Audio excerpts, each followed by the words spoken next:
Allez, chers amis de Bordeaux Foot, aujourd'hui on est dans un podcast spécial, dans un lieu spécial, on est au Café Sonore, derrière la place Sainte-Colombe, et on va parler café aujourd'hui, autour d'un café. On va parler du Bordeaux Coffee Week, le premier événement du café à Bordeaux. Pour nous accompagner dans ce podcast aujourd'hui, je ne suis pas tout seul, on est 4 dans un petit studio. On remercie le Café Sonore de sonoriser cette interview aujourd'hui. Laure ? Bonjour Thomas. Comment ça va? Merci à toi. Ça va super bien. Toi, tu es barista et consultante dans le café, donc un petit peu, tu vas nous expliquer tout ça. Oui. Et tu es un des liens ici de l'événement. Plus so british, Alexander. L'anglais dans le salle, ouais, Alexander. Toi, tu es président de... Président d'une association locale et en plus que ça, pas grand-chose.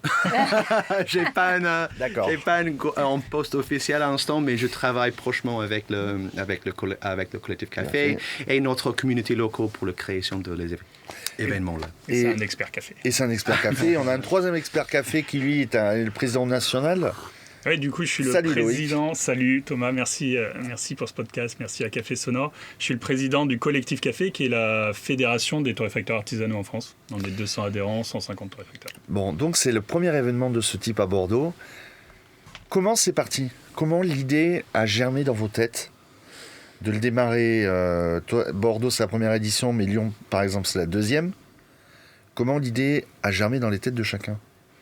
Eh bien, je pense que la genèse, elle revient à l'association locale parce que le projet est depuis très longtemps. Ça fait 5 ans qu'on a créé cet asso avec le rêve ultime de créer un festival. Cet asso, c'est Bordeaux Coffee Social Club. Et on l'a créé entre potes du café. C'est une communauté, le café. Donc, en France, elle est grande. À Bordeaux aussi, on avait besoin de l'officialiser avec une association pour se rencontrer et avoir comme objectif ce festival, mais ça nous a permis aussi de nous regrouper, de planter les graines, comme tu dis, de cette genèse-là. Il y a 5 ans. Ouais, 5 ans. Je pense juste avant Covid ou non? Juste avant Covid. Juste avant Covid, parce qu'on a commencé après Covid hit. Et ça reste un peu sleepy pour 2 ans et demi. Et finalement, on est... Et puis on a rencontré le collectif café. Et comment ça s'est fait, comment ça s'est goupillé entre vous tous? Eh bien alors du coup, au collectif, on a eu un changement de bureau avril de l'année dernière, donc avril 2025. On fait un séminaire derrière pour se dire, c'est une élection pour 3 ans, un mandat pour 3 ans. Et du coup, on fait un séminaire derrière pour se dire quels vont être nos objectifs sur 3 ans. Donc il y a beaucoup d'axes dans le collectif, je pourrais le détailler à petit près, mais un des axes, ça a été d'aller en région et d'organiser 2 premiers festivals en région. Donc, dans le collectif, on est nombreux à être bordelais. Donc, on s'est dit, ce qui est plus simple pour nous, ça va être Bordeaux. Et toi, tu es bordelais en plus. J'étais bordelais. Il y a également Jérémy de Pia qui est bordelais. Il y a Charlotte de Belco qui est bordelaise. Et donc, déjà, ça faisait un petit groupe bordelais qui se disait, OK, on va activer la scène bordelaise. Et on savait qu'il y a eu un premier événement à Lyon. Et l'idée, c'était aussi de se rapprocher avec eux. On en parlera peut-être plus tard, mais on va organiser un Lyon Coffee Show, Lyon Coffee Week, 2-3 mai. Voilà. Et donc, en fait, on fait une première réunion pour l'organisation avec Charlotte à Belco. Et on se dit, OK, il faut qu'on contacte, on va trouver des lieux. Et puis, qui je croise après? Laure. Qui me dit, viens, on va aller boire un café. Part, celle-là. Ouais. On a une association pour ça. Donc on a bu un kombucha parce que c'était 18h, peu importe, juste pour le détail. À la feuille de caféier. À la feuille de caféier, tout à fait, c'était excellent. Ah, de l'alchimiste. De l'alchimiste, ouais. Excellente. Et elle me dit, mais c'est super que ça existe, tu sais que l'asso local, alors à titre personnel, nous on n'était pas avec Origin Tian Coffee dans l'asso parce qu'on était dans notre bulle, mais peu importe. Et elle me dit, il faut que tu rencontres Alex. Juste après, j'envoie un message à Alex. On se fixe un rendez-vous le lendemain ou le surlendemain. Et ça match. Et on se dit, OK, go. Le collectif va apporter une filière, va apporter des partenaires, va apporter une sécurité un petit peu financière. Et ça permet de... En fait, l'idée était là. Il manquait juste à appuyer sur le bouton go parce qu'il y avait quelques contraintes technico-financières et que le collectif pouvait élever. Et voilà. Et donc, on est au final assez vite parce qu'on est 6 mois plus tard. Ouais. Et donc... Et c'est un projet qui est assez logique finalement parce que donc, le collectif a créé le Paris Coffee Show qui a fait... Je sais pas combien d'éditions, mais qui maintenant c'est la 6 ou 7e édition là, qu'on va organiser en septembre. Ouais. Et Alex et moi, on y travaille tous les ans, on connaît très bien, on voit vraiment que ça prend. Donc tu connais tous les rouages de cet événement et tu t'es dit pourquoi pas le piquer à Bordeaux. Exactement. Et moi j'étais dans l'événementiel aussi dans mon ancien métier. Donc clairement j'ai vu qu'on avait besoin de cette aide d'organisation et de partenariat du collectif qui sait très bien faire. Et nous, localement, on a toute la communauté. Combien de coffee shops ici dans la métropole ? Alors, c'est une très bonne question, Thomas. Ouais. Sur Bordeaux, rien que sur Bordeaux. Ouais, en fait, c'est très difficile maintenant de compter parce qu'il y en a qui ouvrent toutes les semaines et aussi parce qu'il y a plein de nouveaux concepts. Et du coup, ce festival nous permet de remettre un peu sur la table la définition d'un coffee shop, qu'est-ce qu'on y attend, etc. Mais c'est quoi la définition d'un coffee shop ? La définition d'un coffee shop est peut-être propre à chacun, mais déjà de base, c'est de venir y chercher un bon café et normalement de spécialité. Donc, c'est-à-dire un joli café sans défaut, traçable et bon aussi, gustativement. Avec une barista aussi. Je pense que ça, c'est un truc très important. Une personne qui est employée seulement pour la préparation de des bons cafés. D'accord. Et qui maîtrise le métier, tu as raison, exactement. Et donc grâce à un acteur local, Rod, qui a créé une application qui s'appelle Comio, il s'est lancé pour cette week à remettre au goût du jour la Bordeaux Coffee Map. Donc pour vraiment... la première date de 2020, 19, 20, 21, la première carte je crois. Eh bien dis-toi que c'est même bien avant.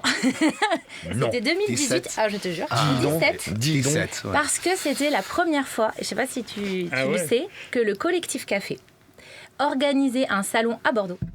Et à l'époque, c'était un salon café, et à l'époque, je m'étais dit, tiens, mais en fait ce serait bien si les acteurs nationaux qui venaient avait une carte de tous les acteurs de tous les coffee shops bordelais. Parce que je crois que Bordeaux est un des très très gros acteurs du marché du café en France, je crois, devant Paris. Ouais. Alors du coup, c'était le Congrès national des torréfacteurs. Oui, c'est ça. C'était la deuxième édition, parce que je sais qu'il y en avait une en 2012-2013 déjà à Bordeaux, et ça tournait en France.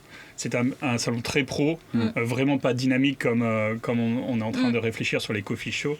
Et en effet, il y avait très peu de scènes locales, c'était vraiment des grands acteurs qui venaient. On a une grande concentration d'importateurs à Bordeaux en plus, en comparaison avec une autre ville comme Paris par exemple. Les importateurs, il y a essentiellement deux grandes villes, il y a Bordeaux et Paris. Et puis on a aussi Maxi Coffee, le plus gros revendeur d'accessoires, machines auto et café en ligne, notre voisin. On a Comio, donc cette personne qui a créé cette application qui répertorie coffee shop, torréfacteurs et acteurs qui revendent du café. Et avec tout ça, donc le Bordeaux Coffee Week, la première semaine de mars, du 2 au 8 dans Bordeaux, dans différents coffee shops, le week-end à Darwin, et c'est le rendez-vous des amateurs de café de spécialité, ce que j'ai cru comprendre et entendre, un village des torréfacteurs, des conférences, des rencontres, démocratiser le café de spécialité. Tu es bien informé, Thomas. C'est parfait, tu fais l'introduction pour nous, merci. C'est quoi on rajoute un championnat national et tu as tout dit. Et des ateliers pour apprendre. Et combien de torréfacteurs ? Parce que là, on m'a posé des questions un peu en préparant le podcast, j'ai un petit peu posé des questions à ma communauté et ils me disaient combien de torréfacteurs ? Et il y aura qui ? Je crois qu'il y a des Bordelais. Il y a des gens du Pays Basque, Iparralde et Gualde, il y a quoi ? On a quelques exceptions. On est un minimum maintenant un torréfacteur espagnol. Originalement, l'idée, on a parlé ensemble, imagine une petite zone pour les torréfacteurs espagnols, notre voisin, invité, spécialement pour l'événement. Finalement, je pense qu'on a un. C'était un beau projet, mais vu que c'est tout nouveau. Mais oui, c'est pas mon décision. J'ai envoyé un email de 17 torréfacteurs en Espagne et j'ai reçu quelques excuses, quelques emails, mais finalement, on a un. Et en plus, un autre torréfacteur national, Parcelle. Il y a 15 Bordelais. Donc, pour le moment, il y a 20 torréfacteurs qui seront présents. Donc, ce sera organisé dans un village des torréfacteurs, comme dans tous les salons de café de spécialité aujourd'hui en Europe et dans le monde, de façon à ce qu'on puisse boire. Du coup, ces cafés illimités, tout le monde va vouloir faire goûter ces cafés. Donc, venez, vous allez découvrir... Avec votre propre tasse. Avec votre propre tasse. On allait y venir après, parce qu'il y a une notion écologique, anti-déchets très forte dans... RSE, mais très forte dans l'esprit, dans nos trois esprits, dans l'esprit du lieu qui nous accueille. Donc 20 torréfacteurs pour le moment qui viennent, peut-être qu'on sera 25 à la fin, 15 Bordelais, un Espagnol, 4 non bordelais pour le moment. Il y en a un de Nantes, un de Paris, Parcelle, du coup, champion du monde de torréfaction, qui sera là. À Paris, il y a quand même l'Arbre à Café, c'est le seul torréfacteur qui plante lui-même, qui a ses propres plantations de café, de caféiers. Donc il y a quand même des grands noms qui vont venir sur une scène bordelaise pour un premier événement. Oui. On est vraiment, vraiment très contents. C'est quoi l'objectif ? C'est de démocratiser le café de spécialité et d'amener à se poser la question, pérenniser la filière ? C'est une jeune filière qui roule, mais... est-ce qu'aujourd'hui il y a ce besoin d'éducation, de montrer qu'il y a le respect du café, on parle aujourd'hui du respect du produit, de sa provenance, de son traitement. Est-ce que cette première édition va apporter des débuts de réponse et des débuts de questionnement ? C'est une très bonne question. Maintenant, on peut vraiment le dire, le café de spécialité et ces coffee shops sont sous le feu des projecteurs. Ça, c'est sûr. Pour du café latte et ou du matcha et ou des cafés filtres. Mais en tout cas, maintenant, les coffee shops sont réputés. Je pense même que c'est vraiment un des business qui est le plus dynamique en ce moment en termes d'ouverture. C'est 200 cafés jours quasiment, je crois, pour être rentable, 170 Alors ça dépend vraiment des lieux, des villes, évidemment, et des coûts d'investissement. C'est une bonne question aussi parce que maintenant, on arrive à des coffee shops qui ont plus des concepts croisés. Je prends l'exemple de Café Sonore, qui est un coffee shop, oui, mais qui est aussi un studio d'enregistrement, un cowork, etc. Est-ce qu'aujourd'hui le café est une part de l'investissement ? Il faut aller chercher une deuxième partie de concept pour arriver à tenir dans la durée. Aujourd'hui, un restaurant, c'est 1 an et demi, 2 ans de durée de vie. Est-ce qu'un coffee shop, on part sur 5 ans de durée de vie ? Alors, c'est ce que disait Laure, il y a un peu tous les métiers. Il va y avoir les torréfacteurs historiquement qui ouvraient les premiers coffee shops. En fait, ils avaient leur coffee shop et ils vendaient essentiellement du café. Donc 80-90% de leur chiffre, c'était la vente de café, ils le faisaient goûter. C'était les premiers à faire du café de spécialité, à proposer. Après, en fait, sont arrivés des gens avec des baristas, donc les premiers coffee shops sans vraiment vendre de café, où là, on va être vraiment sur le service, la boisson, le métier de barista pur et dur.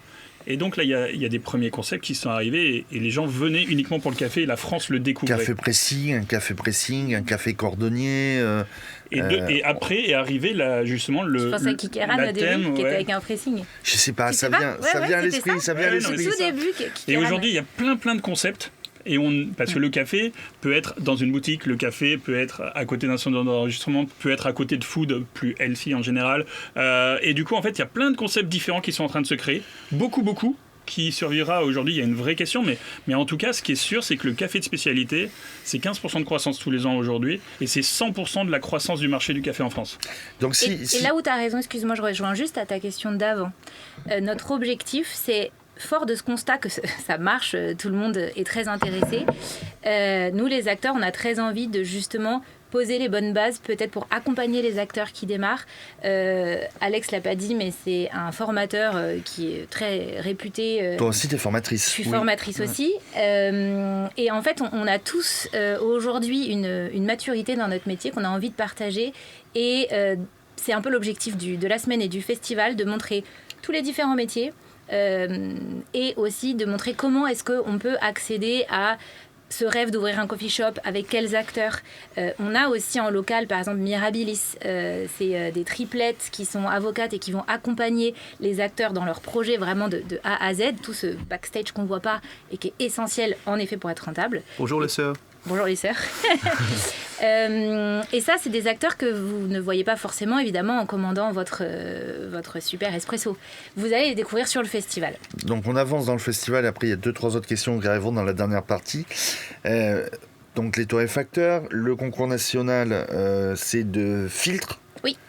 Il y aura aussi un champion du monde de torréfaction. Oui. Vous posez les bases d'un festival qui veut être pérenne ? Ouais, bien sûr. Ouais. C'est une première édition, c'est un saut dans le vide dans le sens où on démarre avec une équipe... En fait, on est 3 associations même à bosser ensemble. L'association locale, le collectif café et aussi la SCA, donc Specialty Coffee Association. Chapitre France, mais qui est l'association mondiale qui organise tous les concours. du monde, parce qu'on a beaucoup de concours dans le café. Souvent, on ne le sait pas. Et 7 concours internationaux dans le café, tous les ans. Dis donc, c'est immense. Et du coup, il y a des connexions, enfin, il y a des filières par pays, donc il y a 7 concours nationaux par pays. Et des fois, dans certains pays, il y a des qualifications tellement il y a d'inscrits. Donc en fait, ça régional, ça fait vraiment une scène très forte. Opération énorme, Et donc Darwin, pourquoi ce choix de Darwin? Parce que c'était l'opportunité d'y aller? Pourquoi Parce Darwin? que c'était évident en fait. Ça c'est vous qui l'avez... Ouais, en fait on a vu plusieurs lieux ensemble avec Alex. Oui, et finalement on est très alignés avec les forces de... Avec l'esprit de Darwin. L'esprit de Darwin, ouais, merci. En fait c'est un peu comme ça, pour ça. Pourquoi Darwin en fait? Parce que déjà ils ont cherché un espace d'autour de 500 à 1000 mètres carrés qui soit un budget accessible. Ils avaient l'emplacement. Premièrement. On voulait un lieu parce qu'on part quand même d'un événement qui n'existe pas. Donc ils ont un lieu qui attire quand même du monde les week-ends. Donc ça va créer de la synergie avec eux. On est une scène dans le café de spécialité plutôt éco-responsable. Tu parlais de la tasse en éco-responsable. J'allais juste y venir. Ouais, c'est exactement ça.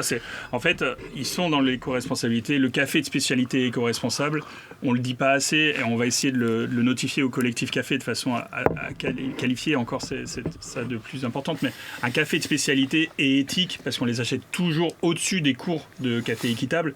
Donc en fait, c'est éthique. Et donc, en fait, on a aussi cette démarche donc RSE qu'on a avec eux, cette idée de la tasse. Et on veut, du coup, faire le premier événement café que je connaisse, en tout cas en France, ça c'est sûr, qui serait sans déchets. Donc, l'objectif, c'est que chacun arrive avec sa tasse. On en aura aussi à l'entrée, bien sûr, quelques-unes pour ceux qui n'auraient pas pris leur tasse ou qui l'auraient oublié. Mais l'objectif, c'est on aura des rince-tasses. On va goûter plein de café, toujours avec sa tasse. Un salon de café, habituellement, chaque torréfacteur, on le voit à Paris, c'est 500 gobelets jetés.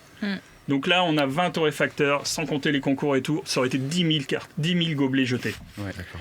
Donc, ce qu'on veut, c'est que les gens arrivent avec leurs tasses. On en aura bien sûr à l'entrée. On a IPAC et partenaires qui nous fournissent 500 tasses. De Longhi va arriver peut-être avec des tasses, les torréfacteurs peut-être. En fait, en gros, ce qu'on veut, c'est qu'il n'y ait plus de gobelets. Le marc de café va tout être recyclé. On n'aura pas de cartons qui vont être jetés. Il n'y a pas de poubelle à carton disponible. Donc vraiment, on a une idée du zéro déchet sur un événement café. Je pense que... C'est osé et couillu, quoi. On va voir si on y arrive. Faire manger du marc de café. Non, pour de vrai. Non, alors, on a aussi une autre star locale qui a écrit un bouquin. Exactement. Regardez. Regardez, on salue. Ouais, Soline. Sidonie, pardon. Bonjour Sidonie. Bonjour Sidonie. Qui va avoir un stand, mais qui aussi, tout au long de la semaine et du week-end, va faire goûter ces fameuses recettes avec du marc de café, des cookies au marc de café, et ou pas forcément le manger, mais aussi comment le réutiliser en jardin, en savon, etc. Et ça, c'est vrai que c'est hyper important, cette partie-là. Il y aura même une conférence sur l'entièreté des déchets ou coproduits qui sont générés dans la production d'un café. Qu'est-ce qu'on en fait, comment on le valorise et parfois comment on en fait des super produits délicieux. Donc si on comprend la semaine, du lundi au vendredi, c'est dans tous les coffee shops de Bordeaux? Partout la ville. Dans toute la ville. C'est pas juste les coffee shops. 31 événements en total. Qu'on vous racontera sur les réseaux sociaux. C'est incroyable, 31 événements. Et ça, oui, tout dans le Bordeaux. En fait, c'est BDX Coffee Week en Instagram. Et là, on a jour par jour, on poste avec tous les événements publics parce qu'on a plus d'événements privés. Mais dans le podcast, on entend déjà une partie des événements. OK. Parfait. Et samedi, dimanche, Darwin. Exactement. Mais ce qui est important, dans la genèse, on espérait avoir 6 événements dans la semaine. On en a 31. Pour montrer à quel point la scène est dynamique, on est vraiment au-delà des espérances. Le week-end, donc le show, on va voir le nombre de personnes qui viennent. On a une estimation, mais si on est dans les mêmes ordres de grandeur, on ne sait même pas combien de personnes vont venir à la fin. On va découvrir. Et ce qui est sûr, c'est qu'il y a un gros engouement sur le café. On est là pour éduquer parce que vraiment, cette première édition, c'est qui est le café de spécialité, comment on le fait, comment le déguster, qu'est-ce qu'est un café de qualité. Donc beaucoup de questions et réponses sur la formation et l'éducation. C'est vraiment ça. C'est ce que j'aime beaucoup aussi dans la Coffee Week. Donc toute la semaine, les programmes qui ont été proposés, c'est bénévole, chaque café propose un programme. C'est hyper large, je ne sais pas si tu l'as lu, mais ça reprend aussi le concept du café comme étant un lien communautaire. dans ce café, oui, tu vas y déguster un bon café servi par un bon barista, mais tu as aussi plein de choses qui peuvent s'y passer. L'histoire du café. Alors, tu peux réapprendre l'histoire du café, tu peux apprendre à le déguster, tu peux apprendre à faire du latte art, mais aussi les cafés-théâtres. Donc, peut-être aller voir un spectacle de clown, un stand-up comédie, venir réfléchir philosophiquement, venir écrire des poèmes. Parce que c'était ça aussi, les premiers cafés, on venait y réfléchir, c'était des endroits créatifs, les premiers... écrivains, poètes, etc. Et en fait, la communauté a vraiment proposé un programme hyper chouette que je vous invite vraiment à regarder. Et comme vous avez préparé le programme, il y a un événement que vous recommandez ? Mais en fait, notre impossible. Tous. Mais Sonore, non? On est là, Sonore, un petit merci pour Sonore. L'ouverture du festival, en fait, le vrai, c'est ici. Oui, c'est à partir de 9h du mat samedi, c'est ça? DJ set, évidemment. Première morning rave à Bordeaux, je pense. Ouais, c'est officiellement, vrai. là, à Sonore. Ouais. Et donc Bordeaux Coffee Week, lundi 2, dimanche 8, samedi 7, dimanche 8 à Darwin, toute la semaine dans Bordeaux et dans sa métropole. Moi, j'ai encore 2-3 questions avant de se quitter. Est-ce qu'aujourd'hui, il y a des projets de développement et d'amener les gens à venir vers ces métiers de torréfacteur et de barista? Est-ce que vous voulez amener ce métier à se professionnaliser encore plus? Bien sûr. Là, clairement, c'est l'esprit du collectif café au quotidien. C'est ce qui anime le collectif café. Donc au-delà de 200 adhérents, c'est 20 administrateurs qui sont bénévoles et présents au quotidien pour développer la filière et la professionnaliser. Et notre volonté, c'est de développer le café de spécialité. C'est des axes de réflexion. Au séminaire stratégique, on s'est vraiment dit vers qu'est-ce qu'on veut promouvoir. Et on veut continuer de promouvoir le café de spécialité, ce qui était déjà le cas les 6 dernières années. Comment on le fait? On le fait évidemment par des événements où on met en avant le café de spécialité. Donc typiquement ce qu'on va faire au Bordeaux Coffee Week et Coffee Show. Mais aussi par des actions qui sont des actions beaucoup plus administratives. On est en train de passer une certification métier. Donc c'est tout un dossier qui dure déjà depuis plus d'1 an. Et les premiers candidats seront sélectionnés en septembre pour rendre professionnalisant la certification sur le métier de torréfacteur. Donc ce serait une formation de 3-4 mois. Donc au bout de 3-4 mois, c'est une formation où on apprend les achats, on apprend la qualité, on apprend à déguster, on apprend à torréfier. C'est une très très grosse formation qu'on effectue. C'est un travail qu'on effectue avec France Travail, avec France Compétences, pardon. Et du coup, de façon à pouvoir certifier le métier de torréfacteur, de façon à ce que demain, quelqu'un qui écrive torréfaction artisanale, il soit obligé d'avoir dans son équipe un torréfacteur qui soit certifié. Et pareil pour barista? Ouais, c'est une bonne question. C'est vrai que le métier des torréfacteurs est un peu plus reconnu officiellement auprès de l'État. Déjà parce que ça fait quelques années qu'il y a le MOF, donc meilleur ouvrier de France torréfacteur. Et il sera pour le concours. Un des meilleurs ouvriers de France sera là. Est-ce qu'on en a d'autres que Michael Portani? Il y aura Michael. Je ne suis pas sûr qu'on en ait d'autres. En tout cas, ce qui est sûr, c'est qu'au collectif. Café Chanquet, non? Elle est meilleure torréfactrice, elle n'est pas moche, je suis pas sûr. Ah, ok. Mais en tout cas, dans le collectif, typiquement, au conseil d'administration du collectif, on a énormément de MOF et de meilleurs torréfacteurs de France. C'est essentiellement ça qui compose le conseil d'administration. Et pour barista, en fait, il existe des formations. On a de la chance aussi dans le sud-ouest. Maxi Coffee a une école de formation pour les professionnels barista. On les salue, Maxi Coffee. On les salue. Belco aussi peut former au métier de barista. On a des indépendants qui sont aussi d'anciens champions qui peuvent former. On a plusieurs indépendants en fait qui peuvent former, mais tu as raison. Je pense que notre objectif maintenant, c'est un peu de sortir de notre bulle et d'arriver à faire des ponts avec les autres métiers de la gastronomie qui seraient intéressés ou qui pourraient aller plus loin en fait. Ouais. Donc voilà, on a cette maturité. Par exemple un barista dans un hôtel, dans un 4 étoiles, luxe. Pôle emploi barista, un truc spécialisé pour montrer. Je reviens d'Éthiopie, il y a un barista. Pourtant, il y a en permanence dans tous les restaurants en Éthiopie, il y a des gens qui sont attitrés au café. C'est assez dingue. On va au Pérou, il y a des baristas partout. Moi, j'offre en formation pour professionnels et non professionnels 2 fois par mois. Ça s'appelle Calibration. C'est gratuit et c'est pour tout le monde. Quand tu inscris sur le WhatsApp, je poste une date et une heure et un temps. Et après ça, c'est un first come, first serve. Et ça, c'est pour toutes les baristas, toutes les personnes qui veulent un peu plus d'informations sur l'univers de café. Et donc, au collectif, en effet, ce métier de barista, on est en réflexion, une fois qu'on aura fait le métier de torréfacteur, parce que ça prend vraiment beaucoup de temps, de comment on continue de le faire professionnaliser et de le faire certifier au niveau de l'État. Bref, c'est une filière en plein développement et vous mettez aujourd'hui cette filière en lumière. Le Bordeaux Coffee Week, en un mot, ça représente quoi pour vous le café, Laure ? Ma passion. La communauté. Non. Alex ? Ouais. Pédagogie. C'est une réponse valide. Non, pour moi, c'est un lien entre les gens, mais dans le monde entier. Je voyage beaucoup. Du producteur, du fermier, du producteur, au torréfacteur, au barista, au client. C'est un lien énorme. Il y a plus de 100 millions de personnes dans le monde qui vivent du café. Et c'est sur des projets très vertueux pour ceux qui veulent bien le faire. Bon, ben voilà, on a tout dit sur le Bordeaux Coffee Week. 2 mars, 8 mars à Bordeaux, 7 et 8 à Bordeaux, à Darwin.